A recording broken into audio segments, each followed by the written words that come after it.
Section 1.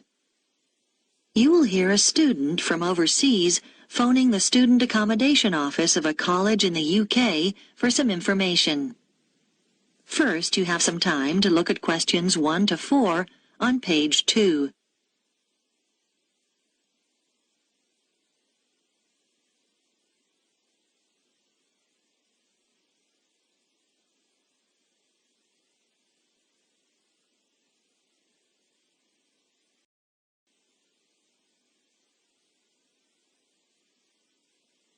You will see that there is an example that has been done for you. On this occasion only, the conversation relating to this will be played first. College Accommodation Bureau, Darren speaking. How may I help you? Oh, good morning. I'm starting at the college in September, and I need to find some accommodation. Right. Well, there are various options. The first one is to stay in college accommodation. That'd be a single room. The first type of accommodation is a single room in the college, so single room has been written in the space. Now we shall begin. You should answer the questions as you listen, because you will not hear the recording a second time. Listen carefully and answer questions 1 to 4. College Accommodation Bureau, Darren speaking. How may I help you? Oh, good morning. I'm starting at the college in September, and I need to find some accommodation. Right. Well, there are various options. The first one is to stay in college accommodation. That'd be a single room. How much would that cost? Well, it depends. For a standard room, you're looking at £3,276 for the year. That's just for a room with wash basin. Or £3,834 if you want an ensuite. That's with your own small bathroom. I see. That's more than I expected. It does include heating. That's quite a saving because energy costs can be high, especially in winter. Does it include meals as well? No. All our rooms are self-catering now. There's a shared kitchen on each corridor where you can cook if you want to, or there are plenty of places to eat out on campus. Okay, and you said that's the price for the whole year? Well, you pay annually, but actually it's for 36 weeks. It doesn't include holidays. You have to vacate the room then. Oh, I'd need somewhere to stay in the holidays. I can't afford to go home. The flights are too expensive. Well, there is another option. Several families who either work at the college or have children studying here offer visiting students a room in their homes. Oh? We call this arrangement Home Welcome, and we've still got a few places left at the moment. You pay £150 per week, and that includes breakfast, a packed lunch, and dinner, as well as heating. Is there a contract? Do you have to stay for the whole year? No, it's flexible. It sounds really good, but I'm not sure. I really want to be a little more independent. Before you hear the rest of the conversation, you have some time to look at questions 5 to 10 on page 2.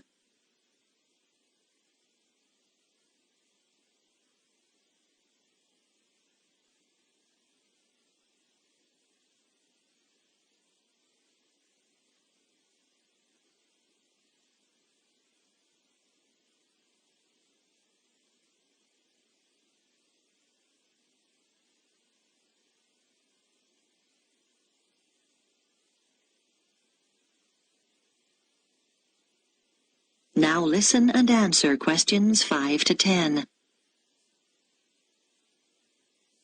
What about finding somewhere to live off campus?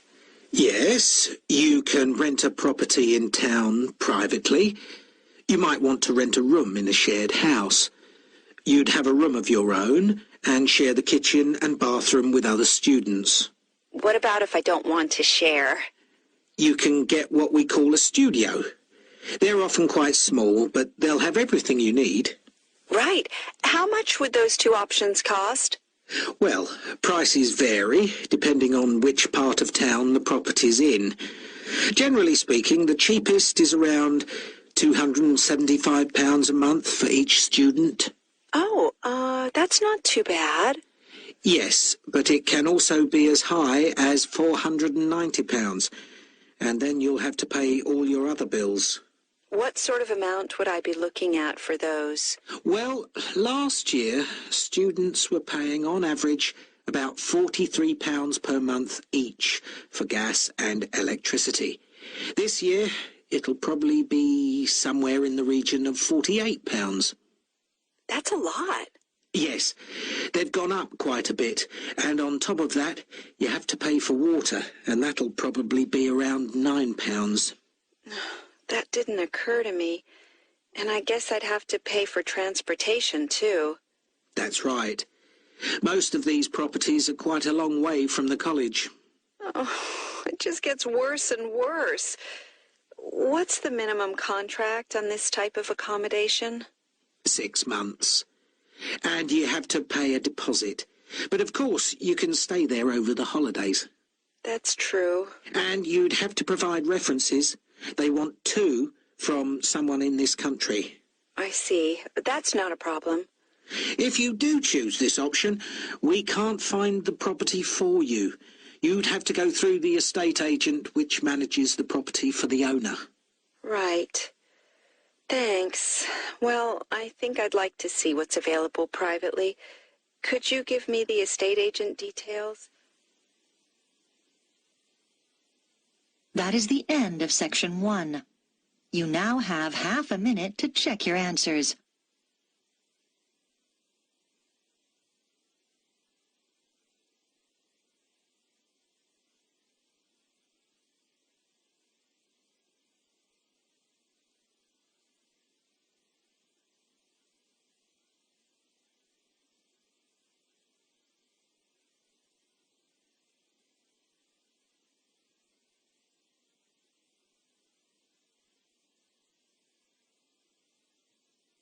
Now turn to section 2 on page 3. Section 2.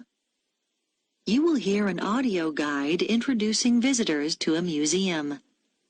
First, you have some time to look at questions 11 to 15 on page 3.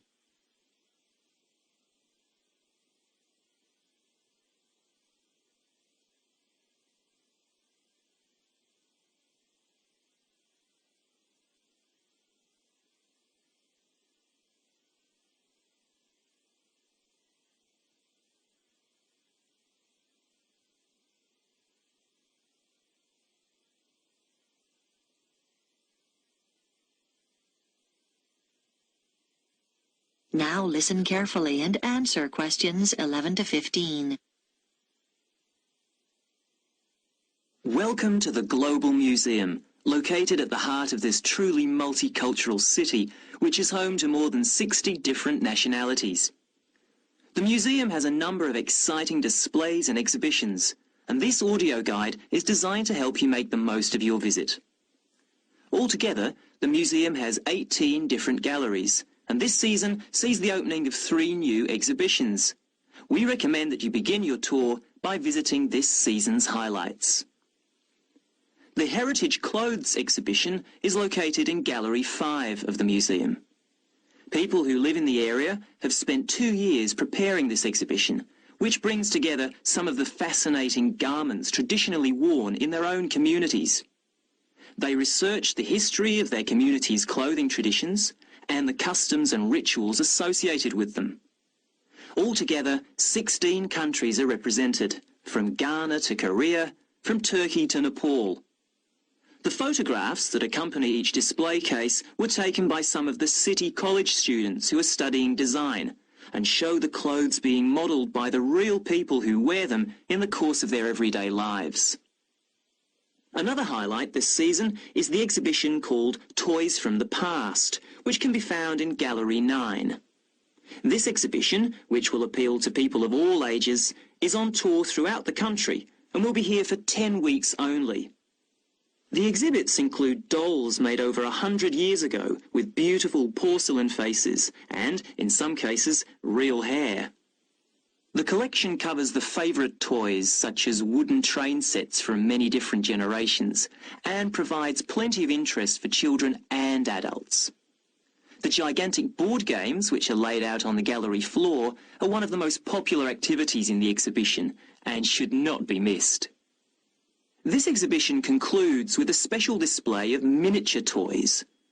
These small objects are on loan from countries all over the world and in some cases measure no more than a few centimetres. There's a tiny car made from matchsticks, a toy aeroplane complete with pilot and passengers made out of seashells, and some exquisite little buildings no higher than 4 centimetres. Before you hear the rest of the talk, you have some time to look at questions 16 to 20 on pages 3 and 4.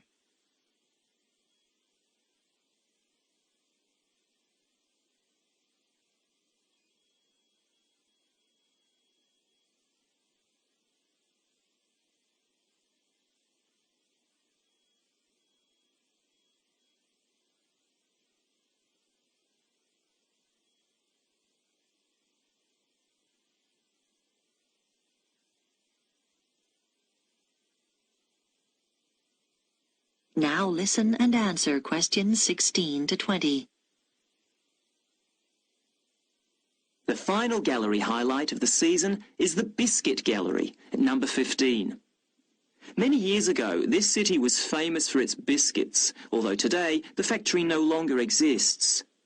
Did you know, for example, that before biscuits were packed in paper or cardboard boxes, biscuit tins were fashion items? The factory made tins, round, square, triangular, hexagonal, for a whole range of different occasions, to celebrate national events, festivals, famous faces and so on. One fascinating display deals with people's favourite biscuits. There are sweet biscuits and savoury ones, biscuits filled with jam and biscuits filled with currants, biscuits with pink, yellow and white sugar icing, or coloured sugar flowers. When the factory finally closed, it announced that people's favourite biscuit was not, as you might expect, a chocolate biscuit or one filled with jam and cream, but a plain, savoury one which was eaten with cheese. When you get to the end of the exhibition, there's an entertaining hands-on activity to fill your own biscuit tin. All the biscuits ever produced by the company are piled up on a table along with various tins. The biscuits are made out of thin pieces of wood, but the weight, colours and shapes replicate the original biscuits. Your job is to fill a tin with biscuits so that when the lid is taken off, they sit there as neatly as they did when the job was done by machine. It's not as easy as it looks. If you would like to buy a memento of your visit, there is a museum gift shop selling postcards, souvenirs and handmade pottery next to the information desk on the ground floor. And finally, if you don't want to carry your coats and bags around with you during your visit, please make use of the free lockers provided by the museum. Enjoy your visit. That is the end of section 2. You now have half a minute to check your answers.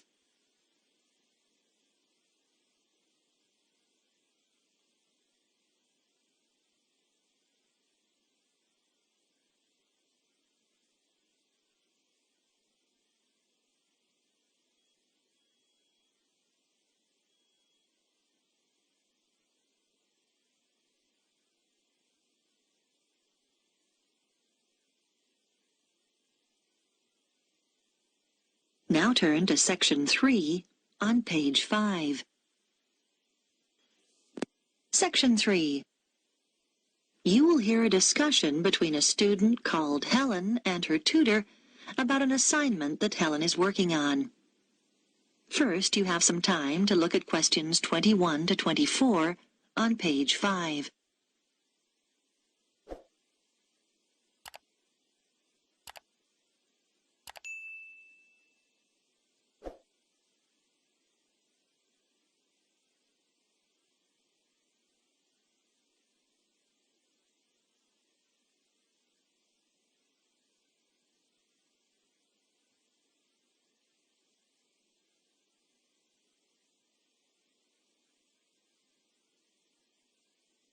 Now listen carefully and answer questions 21 to 24.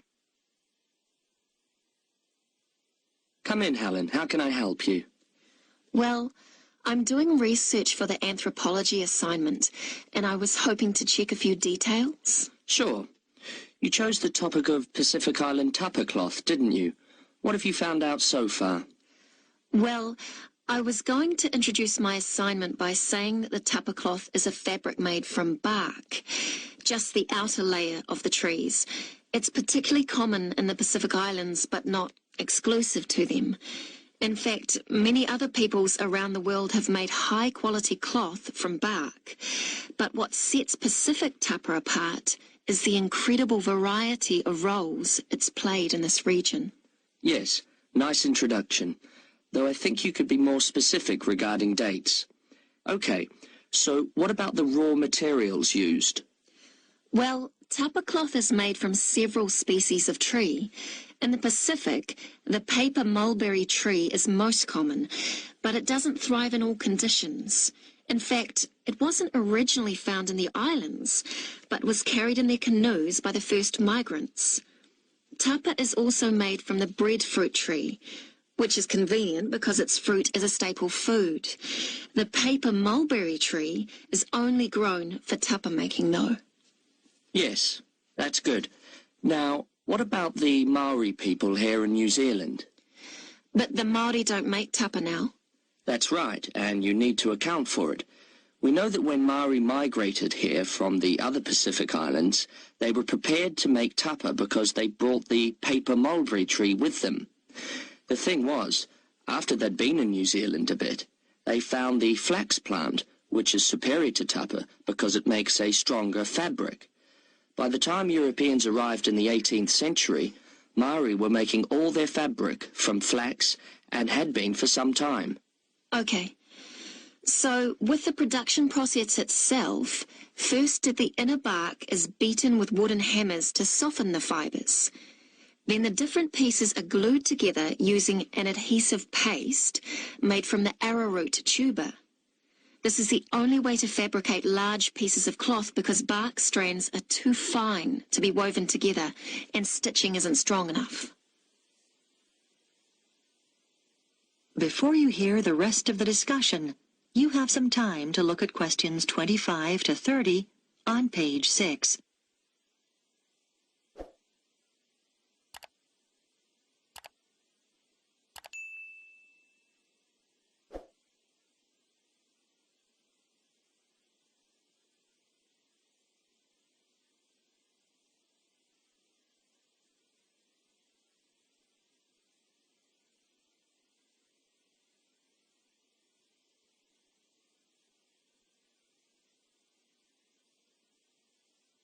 Now listen and answer questions 25 to 30.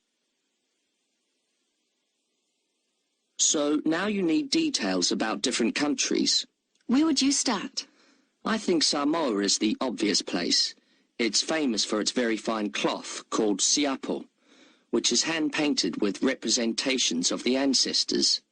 Still today, at the most profound events in life, such as births, funerals, weddings, and the investiture of chiefs, Samoans wear siapo robes to add significance and meaning to the ceremony. Okay, then I could talk about Tonga. It seems to me that the great innovation in Tonga has been developing a simple, coarse cloth which is quick and easy to make. This is suitable for all sorts of everyday functions around the house like bed covers, mosquito nets and curtains. Good point. Now, what about Cook Islands tapa? Well, the soil there is poor quality, so the breadfruit tree is often used. One type of thick cloth called tikoru was wrapped around the poles and used to mark the entrances to places of worship, so it was highly regarded in local culture. You might mention Fiji as well, which is interesting because tapa was actually used as a currency there. Fijians used to sail between the islands and exchange tapa for other commodities like canoes or pigs. I know that in Tahiti the tapa cloth is different because the patterns are in colour, which is considered more valuable than the usual brown patterns. You're right about the Tahitians using coloured pigments, but they aren't more valuable. The colours are only a decoration. People enjoy wearing bright robes, especially for dancing and competitive games, and do it just for fun. Oh, I'll make a note of that. Well, the last place I was going to mention was Tikopia. Even today, it's commonplace to see people wearing clothes made of tapa cloth. In many of the other islands, the tapa only comes out on special occasions. But here, you see people working in the gardens wearing tapa. Sounds promising, Helen. I'll look forward to reading your assignment. That is the end of section 3. You now have half a minute to check your answers.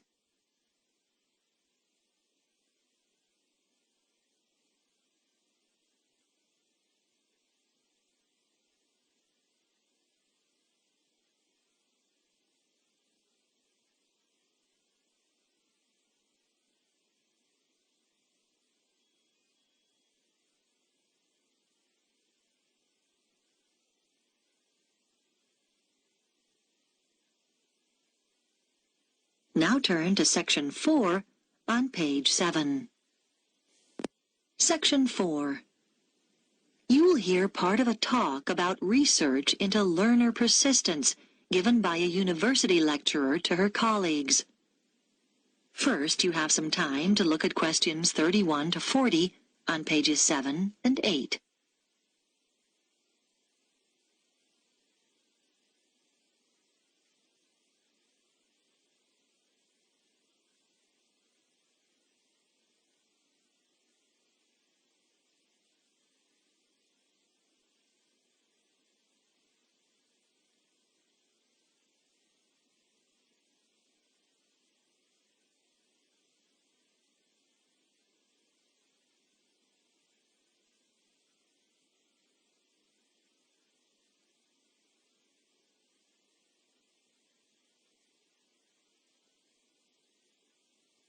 Now listen carefully and answer questions 31 to 40.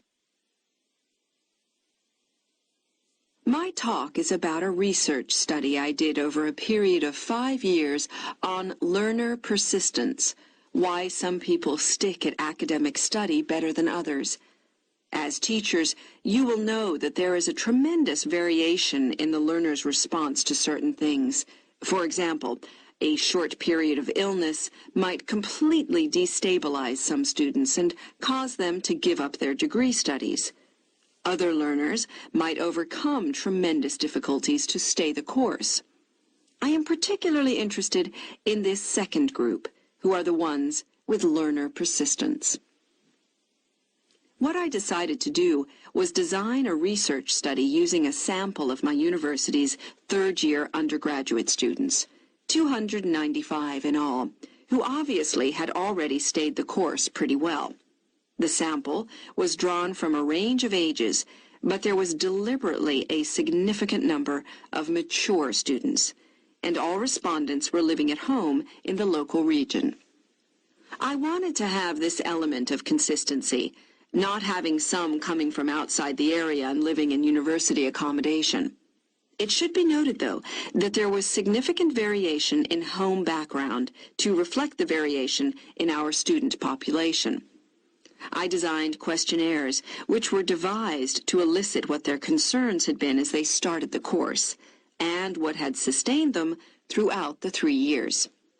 Findings from the first section indicated that their worries when they started varied from financial concerns, though this had not been as strong as I expected, to career prospects. But mature students with children tended to emphasize uncertainties about their relationship with them.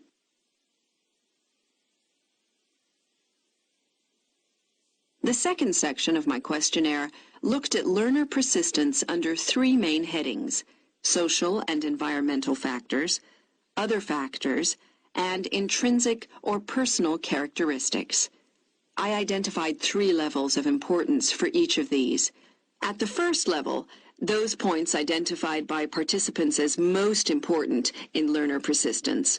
For social factors, many respondents said how crucial it had been to have good support, Though there was no one specific source, it could be family or friends. As regards other factors, students are heartened not so much by high grades, but by what they regard as success in study. And for personal characteristics, many respondents reported that they took pleasure in challenge and that this was regarded as very significant. At the second level of importance, in the first category, a sizable percentage talked about the fact that they had enjoyed themselves in school as an important social factor. In the second column, other factors, a number of people said that what was of most importance was decent health. This had a fairly strong influence on their persistence in their studies. And then, under the heading of personal characteristics, there were quite a large percentage of respondents who mentioned they felt it was important to have lots of interests in their everyday lives. This gave them a depth and sense of perspective, which less persistent learners might lack. And then, on to the third level. Under social factors, several respondents talked about good relationships with their tutors. For other factors, they mentioned lack or absence of any problems in their families. And finally, under column 3, they identified an ability to juggle several roles, what we might call their capacity for multitasking. Now, these findings obviously helped inform the design of activities, as I mentioned. But in addition, a number of further recommendations emerged. Firstly, I propose that the department distributes questionnaires to first-year students to help get an idea of their maturity when starting the course. This is really our overriding concern. Secondly, I recommend we look into ways of offering induction courses for some selected students to allow them to take on the role of advisors. We think they are the best people to act in that role. This policy will make support much more accessible to our students. Thirdly, this help is often most needed in the evening and night when offices are closed, and so we should set up online services instead of the more traditional telephone services. Research has shown that these services are actually more accessible to the majority of students. And finally, it is often important to be proactive. If students are not meeting deadlines, then someone should contact them rather than wait for them to come to us. Now, are there any questions about the points? That is the end of section 4. You now have half a minute to check your answers.